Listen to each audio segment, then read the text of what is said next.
práctica no van a saber ni dónde están parados. Por favor, jóvenes. ¿Ya? La información ustedes la tienen. Entonces, en el haz córtico nuclear empezamos por corteza, sí, porque por eso se llama córtico nuclear. A donde va es propiamente a los núcleos, no a la médula espinal. Pero va a empezar en corteza, sí. Empezamos por el mismo punto, güey. Área motora primaria o 4D proto.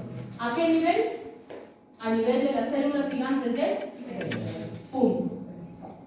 Segundo, hablamos de cápsula interna también, porque la cápsula interna es una estructura que está involucrada propiamente con núcleos y también con ganglios. Sí, ¿se acuerdan que había una división propiamente de la cápsula interna? Recuérdenlo si lo repasan. Igualito, el axón de la neurona, que ha estado propiamente a nivel de impulso en la corteza, va a descender por la cápsula interna. ¿A qué zona? Sustancia blanca. Y luego al pedúnculo cerebral. Ahora, en esta zona es en donde va a cambiar, porque acá ya no hablamos de qué, de puentes. Acá hablamos de qué, de parte media o rodilla, ¿ya? Que es una zona propia de la cápsula interna.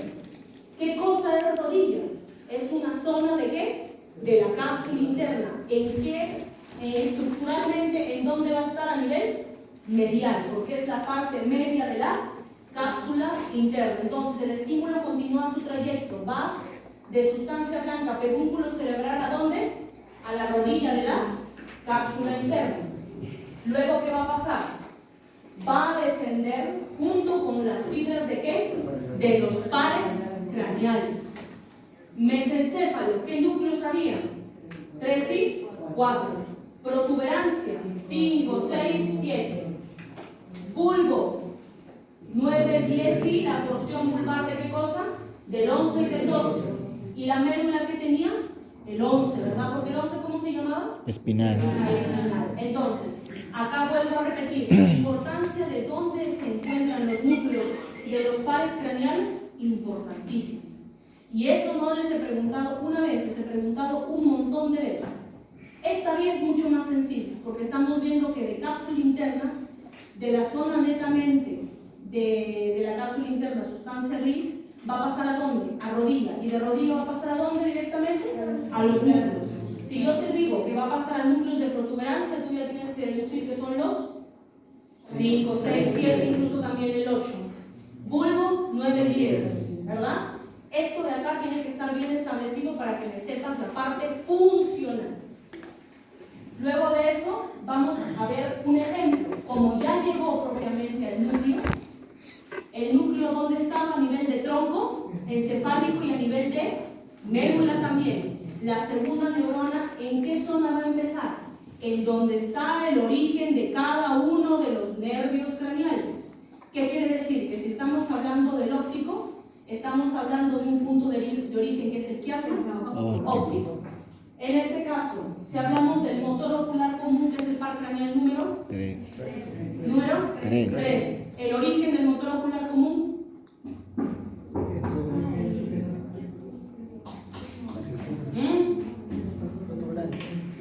¿Es motor o es mixto? Es motor.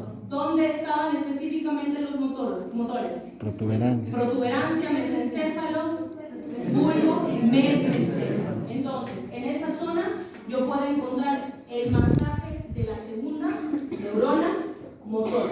Luego, ¿a dónde voy? A la zona descendente, por eso se llama córtico nuclear. Esta imagen para ustedes es conocida, porque ya lo habíamos visto cuando se les ha explicado el tema de los núcleos propiamente de cada uno de los pares craneales. Y si ustedes se dan cuenta, esto tiene relación a lo que ya he mencionado de en qué zona se va a encontrar cada uno de los núcleos. ¿Ya? Repasen, núcleos de los pares craneales, el 1 y el 2, ¿en dónde se encontraban? El 3, el 4, el 5, hasta el 12, ¿en dónde se encontraban? Y con eso van a poder tener la guía propiamente de la zona de la segunda motocolor. Se agota en la mitad inferior del bulbo, en el núcleo del hipogloso mayor, por ejemplo el hipogloso, 12º par craneal. ¿Qué va a ser el movimiento del hipogloso? De la lengua, ¿verdad? El 11. Hombros. ¿De qué? Hombros. Esternocleidomastoideo y trapecio. motonuclear? No, chicos, porque si estamos hablando de todos los nervios craneales, estamos hablando de diferentes zonas en donde el estímulo va a llegar. Si llega al quiasma óptico, ¿el quiasma óptico es un músculo? No. Si estamos hablando, supongamos, de la retina, conos y bastones, que es parte del óptico, ¿estamos hablando de músculo? No. ¿Retina y bastones son músculos? No. ¿Ya? Entonces, todo eso tienen que repasar. Por eso es que ustedes han visto nervios craneales, así que es. Bien. Ahora, en la vía motora córtico-nuclear, o también llamada geniculada, ¿de qué manera es importante para nosotros? Por el tema de los sentidos. ¿Ya? Estamos hablando de la visión, de la audición. De la audición, por ejemplo, el tan conocido nervio vestíbulo coclear, ¿no? Cuando estamos hablando de la visión, todos los motorocular común, estamos hablando del patético, el motorocular externo, el óptico. Todas esas cositas tienen que repasarlas para que ustedes puedan ver propiamente la funcionalidad. ¿Qué hicimos también cuando veíamos las alteraciones? No evaluábamos qué alteración podría haber si es que de repente yo no podía cerrar el ojito, si lo tenía muy abierto, si había midriasis o había miosis. Ese tipo de cositas ustedes tienen que manejar. ¿Ya? Entonces, los tractos, como ustedes se pueden dar cuenta, son sumamente sencillos. Es solamente saber el camino, a dónde yo llego, en dónde me paro y en dónde me dirijo. Punto. Ahora, para la exploración de este tipo de sistema es importantísimo saber dos tipos de cosas. Primero, cómo es de que yo voy a explorar al paciente, y otro, cómo es de que voy a evaluar propiamente el sistema motor. La semana pasada no me sabía la definición exacta de, por ejemplo, tono muscular, ¿no? ¿Qué cosa es el tono muscular? La energía, la potencia del músculo, ¿para qué? Para efectuar propiamente el movimiento. ¿Y trofismo? ¿Qué es trofismo?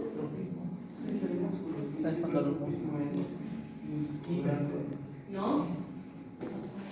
Esa es hipertrofia. Trofismo es la capacidad nutritiva que tiene el músculo, ¿ya? Nutrición del músculo, ¿a través de qué se va a dar? Propiamente de la sangre. ¿A qué nivel también? La dieta, ¿ya? El ejercicio. Todo eso tiene que ver con el trofismo. No es igual que tono muscular. Es por eso que acá se ha especificado para que ustedes ya desde ahora lo puedan diferenciar. ¿Por qué? Porque dependiendo de cuál motoneurona está alterada, si está alterada la primera, vas a ver que va a haber ciertas alteraciones. Si está alterada la segunda, voy a ver prácticamente lo contrario. Bien, entonces, para explorar el sistema motor, yo tengo que tener bien establecida la definición de ¿qué? De tono muscular, que va a ser la energía propia del músculo para poder efectuar el movimiento. El trofismo, que va a ser la capacidad nutritiva del músculo, ¿para qué? Para su crecimiento o para su desarrollo, su alteración. Ojo, no es igual a atrofia, ¿ya? Porque atrofia ya es muerte del músculo. ¿Estará nutrido? ¿Está muerto? No, es una cosa completamente distinta. ¿Podemos hablar de volumen también? Sí, también. Es por supuesto el volumen. Valoración subjetiva del volumen y también de la masa muscular. Eso es lo que nosotros generalmente, por ejemplo, evaluamos cuando es un paciente o una paciente que realiza actividad física grande. Y el tono muscular, el tono, la fuerza que tiene ese músculo para realizar los movimientos, ¿ya? Motilidad es específicamente movimiento. Taxia o coordinación, porque vamos a escuchar el término ataxia. ¿Y qué es la ataxia? Es coordinación. Fuerza muscular y los tan conocidos reflejos superficiales y profundos que se van a evaluar el día de hoy por Bruno. Muy bien. Entonces, tenemos establecido de que hay una motoneurona, uno que va a llamarse también superior, y una motoneurona, la segunda, que es la inferior. Este es un cuadrito para que tú te puedas dar cuenta qué cosa es lo que puede traer consigo cuando hay una alteración propiamente del superior. Si estamos hablando de superior, ¿estamos hablando de corteza cerebral? Sí. Si estamos hablando de superior, ¿estamos hablando de puente cerebroso? Sí. Si estamos hablando de superior, ¿hablamos de protuberancia? Sí. Esa es la ventaja de saber a qué nivel anatómico se encuentra encuentra la motoneurona. ¿Bien? Tono muscular, cuando está alterada propiamente la motoneurona superior, ¿qué va a haber? Hipertonía. Cuando no, atonía. Trofismo, ¿qué va a haber? No hay atrofia. Y en inferior va a haber atrofia. ¿Bien? Reflejos, hiperreflexia, que los reflejos están sobreestimulados, se van a presentar nada más con una pequeña estimulación. Y arreflexia de que no hay propiamente reflejos. ¿Ya? ¿Aló? En clase, ¿de qué te llamo? Sí, no, estoy en el primero. Sí, estoy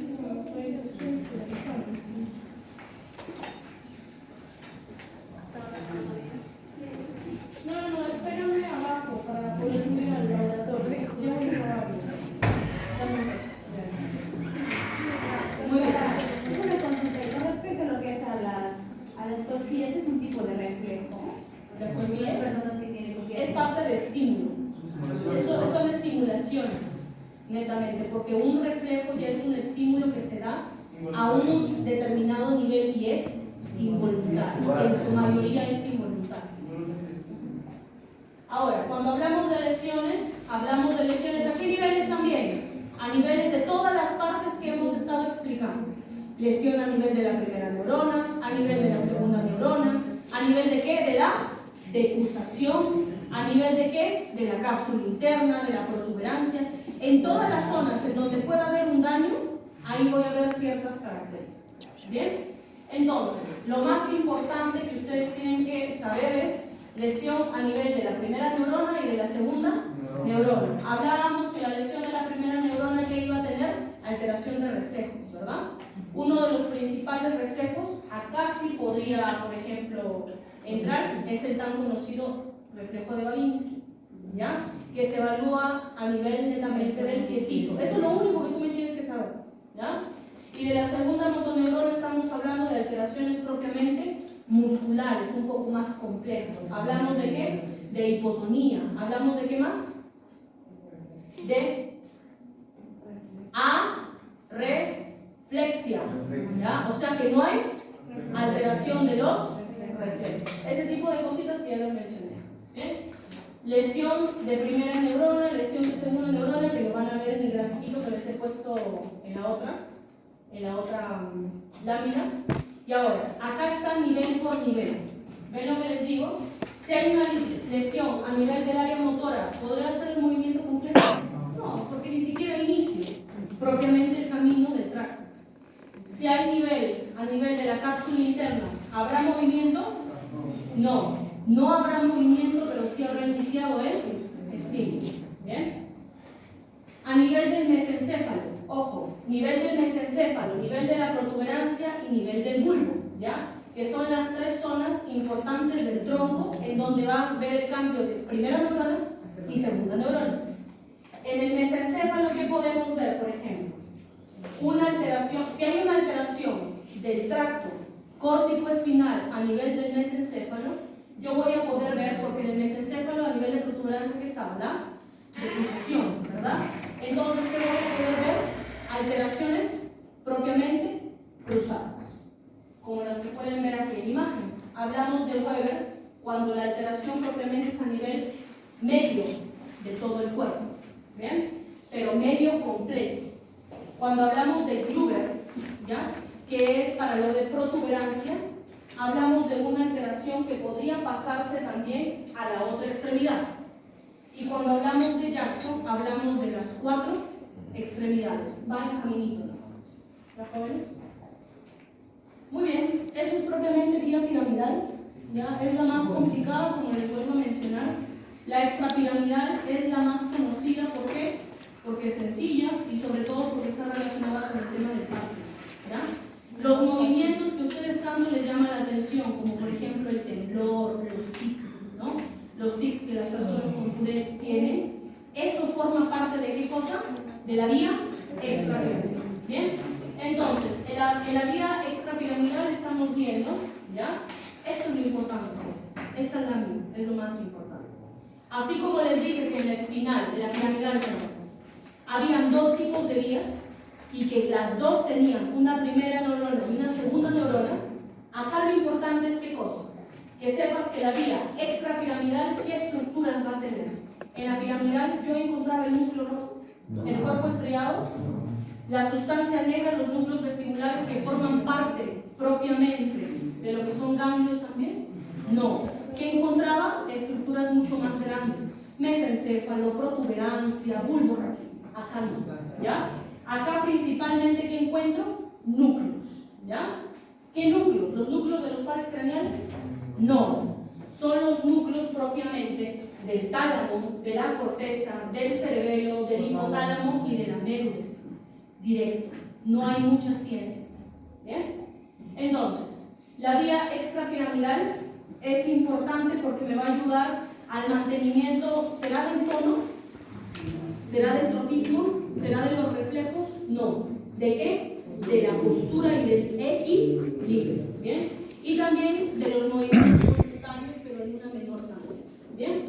Controla movimientos asociados o involuntarios. Y ahí la importancia. Es por eso de que el Parkinson yo lo puedo establecer dentro de este tipo de vía. ¿Bien? Entonces, las vías piramidales, ¿cuántas son? Dos. Córtico espinal y córtico nuclear o penicular. Y en la extrapiramidal, ¿qué vamos a encontrar? 4. Rubro espinal, tecto espinal, vestíbulo espinal y retículo espinal. ¿Acá voy a núcleos? No, voy directamente ¿a dónde? A médula. Inicio en una zona específica, como por ejemplo a nivel de tálamo y termino en médula. Inicio a nivel vestibular y termino en médula. Bien, entonces lo único que yo me tengo que aprender, ¿qué cosa es? El prefijo, ¿verdad? Rubro, tecto, vestíbulo y retículo. Nada más. Entonces, dentro de lo que es la rubro espinal, acá ¿qué cosa es lo importante? Su función. Acá, si ustedes se dan cuenta, van a tener propiamente axones a nivel de los núcleos. El núcleo rojo, que ¿en dónde se encontraba el núcleo rojo? En el mesencéfalo. Excelente. Y si estamos hablando de mesencéfalo, hablamos también de protuberancia, hablamos de bulbo raquídeo, vamos a ver que las funciones son principalmente ¿de qué tipo?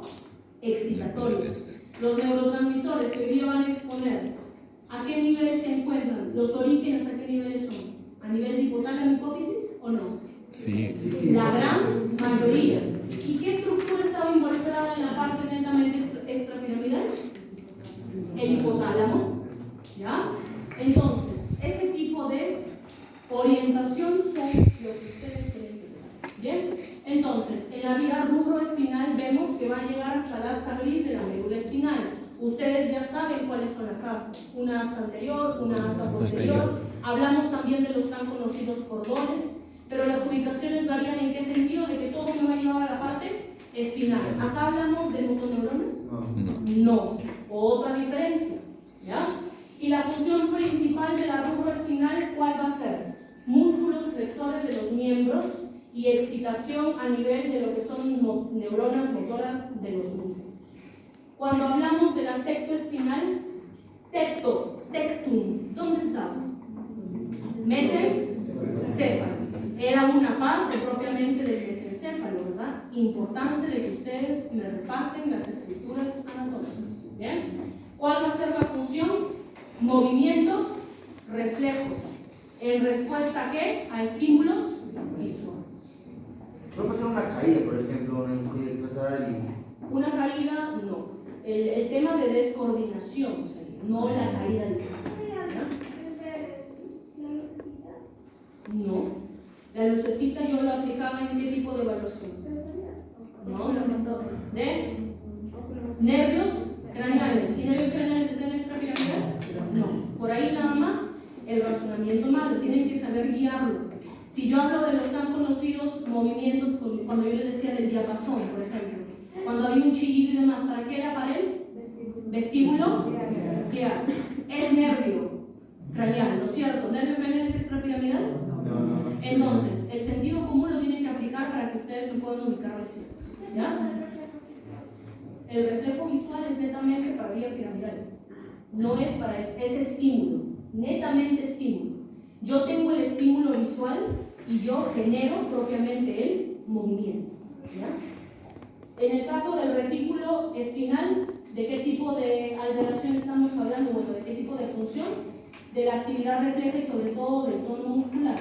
Acá hablamos de lo mismo, jóvenes. Protuberancia, retículo espinal continuo, puente. ¿De acuerdo? Inicio y final. Es un movimiento voluntario, ¿no? Movimientos voluntarios. Ahora, el significado funcional de cada una de estas vías, que como ustedes se pueden dar cuenta, las 4 no son las más importantes, sino la primera que va a ser la tectoespinal a nivel de inicio, mesencéfalo, el rubro espinal que también va a empezar en mesencéfalo a nivel del núcleo, rojo, la tercera que va a empezar a nivel de ¿qué? La vestíbulo espinal, vestíbulo a nivel de, no, el vestíbulo.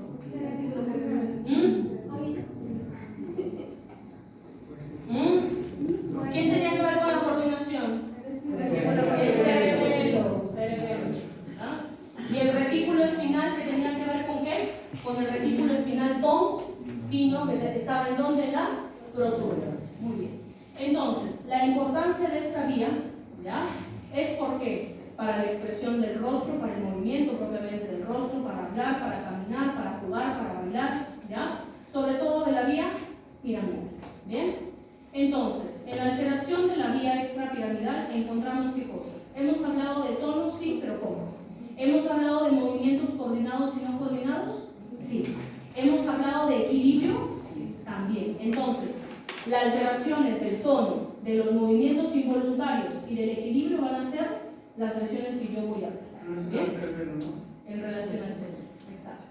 Entonces, en alteración del tono, ¿qué voy a encontrar? Lo que ya hemos visto también en piramidal: hipertonía, tono normal y distonía, o atonía también, pero en este caso no es lo importante. En las alteraciones del movimiento, las hipercinesias, los movimientos involuntarios bruscos que generalmente va a presentar una persona. Y en trastornos vegetativos, lo que es la cialorrea, que se acuerdan que tenía relación también con los nervios craneales, pero en este caso tiene que ver específicamente con protuberancias. ¿Bien? En los movimientos involuntarios, ¿qué vamos a encontrar? Acá lo más importante y lo que yo quiero que se aprenda bien es ¿qué cosa? El temblor, ¿ya? Y sobre todo, ¿qué cosa? Las convulsiones y los tics, ¿ya? Porque muchas veces pueden evaluar a pacientes que tienen tics y que están relacionados con las tan conocidas manías, ¿verdad? Ya habíamos visto lo que son las manías, relacionado también al síndrome obsesivo compulsivo. Mientras que cuando son tics netamente orgánicos por alteración de estas vías son otro tipo de enfermedades que no le compete al psicólogo sino al médico. ¿Ya? Entonces, en alteraciones propiamente a nivel de movimiento, 3 importantes son temblor, convulsión y tics. ¿Bien? Hay que ver más. Son las tan conocidas hipercinesias. Vemos la atetosis, la distonía, la corea, el balismo y el temblor. ¿Alguno de ustedes ha oído de la corea de Huntington? ¿De repente por ahí? ¿O de Sydenham? ¿Ya? Son tipos de enfermedades, generalmente son de carácter hereditario, ¿ya? Por alteración a nivel de cromosomas, que tiene la particularidad de movimientos involuntarios que en el caso de la corea son bruscos, ¿ya? Son bruscos e irregulares y sobre todo son de contorsión, ¿ya? Contorsión. Es por eso de que esos pacientes muy pocas veces pueden caminar como un paciente con Parkinson, porque si está que se contornea como si estuviera bailando. ¿Ustedes creen que va a tener el equilibrio suficiente para que pueda realizar el movimiento siempre de la marcha? No. En cambio, con un temblor como por ejemplo del Parkinson, depende mucho el estadio en el que se encuentra. Hay pacientes con Parkinson que todavía se pueden cambiar, pacientes con Parkinson que todavía pueden comer, pero hay algunos otros que por el estrés, las infecciones o el alcohol ya están moviendo los miembros de manera regular, sí, pero todavía no lo terminan de controlar. ¿Bien? Entonces, enfermedades asociadas, los tan conocidos clonus, en nuestro medio jóvenes, es por ejemplo cuando ustedes seguramente han escuchado, tienes que vacunarte cuando te muerde el perrito, ¿no? ¿Por qué? Para evitar la rabia, ¿ya? ¿Por qué? Porque genera alteraciones a nivel de qué cosa, de esta vía extrapiramidal. ¿Y será propiamente hereditario? No, porque es por la mordida, por la bacteria que ingresa por la mordida del perro, ¿ya? Que no ha sido vacunado. La corea de Huntington, que ya habíamos hablado, ¿ya? La diferencia es de que esto tiene demencia, tiene alteraciones también, trastornos mentales. ¿Bien? Muy bien, jóvenes.